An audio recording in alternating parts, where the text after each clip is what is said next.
For the past several garden seasons, I've been working to remove the amount of turf I have in my yard. Last season I started a new project to create a pollinator-friendly flower garden. In this video, I'm sharing an update on that flower garden. I'll be talking about how much money I've spent and some of the lessons I've learned along the way. I've always dreamed of having a beautiful flower garden where I could cut flowers and make bouquets for the house. But most of my garden is shade or part shade.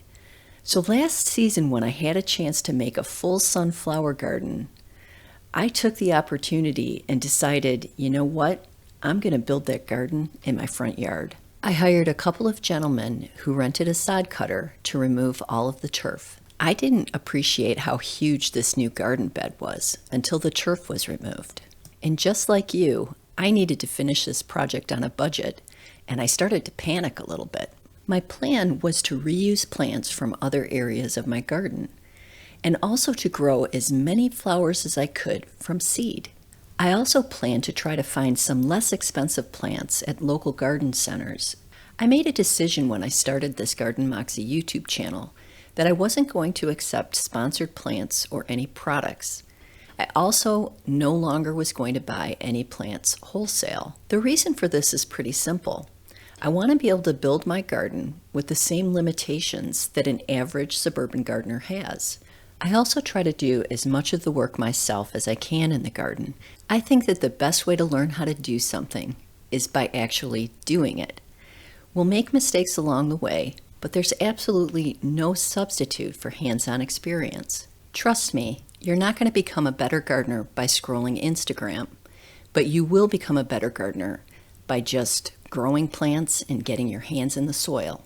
The first thing I did after the sod was removed was I did a soil test, and I found out that the soil in this area is in really terrible shape. It's going to take a few seasons to get the soil into shape, but the first thing that I did was use the soil test results and start fertilizing, and I also got a huge load of compost. So up to this point in the project, I've paid a total of $360 for labor, fertilizer, and compost. Now let's talk about the plants. My focus for this flower garden was to select plants that are deer and bunny resistant and are pollinator friendly. The first thing I did was look around my garden and figure out what plants I could actually move into this new flower border. And the first thing that I moved was a huge clump of bearded iris. I got this great heirloom iris called Wabash that I got from my mom's garden, and she also shared a bright yellow reblooming iris. I don't know what the variety name is. So I focused on moving as many plants as I could, and I also divided plants up. The next biggest expense I had were all the plants and shrubs that I purchased. I spent a total of $328.79 on perennial plants. I also spent $166.05 on native plant seedlings, and I spent $25 on a false cypress shrub.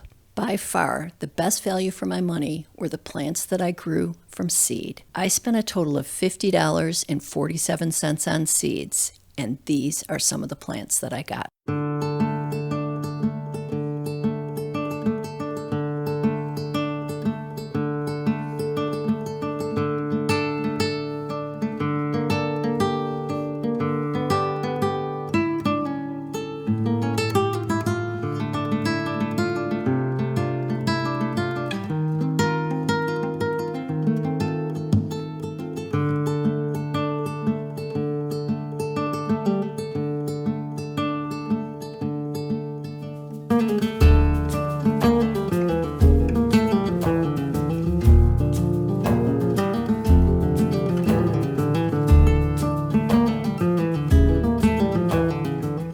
John Muir said it best, everybody needs beauty as well as bread, places to play in and pray in, where nature may heal and cheer and give strength to body and soul alike. When I look back at where I started, I'm so glad that I decided to start removing the turf in my front yard. And this season's new pollinator-friendly flower garden was a fantastic ad. When all was said and done, this season I spent a total of $930.31 on the pollinator-friendly flower garden. It's not perfect, there's still lots to do, and I learned so many great lessons along the way. And you know what? The bees are definitely happy that I decided to add this garden. I'm thankful I don't have an HOA in my neighborhood.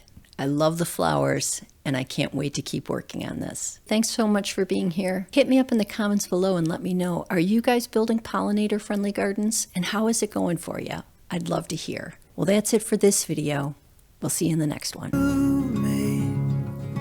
Anywhere feel like home.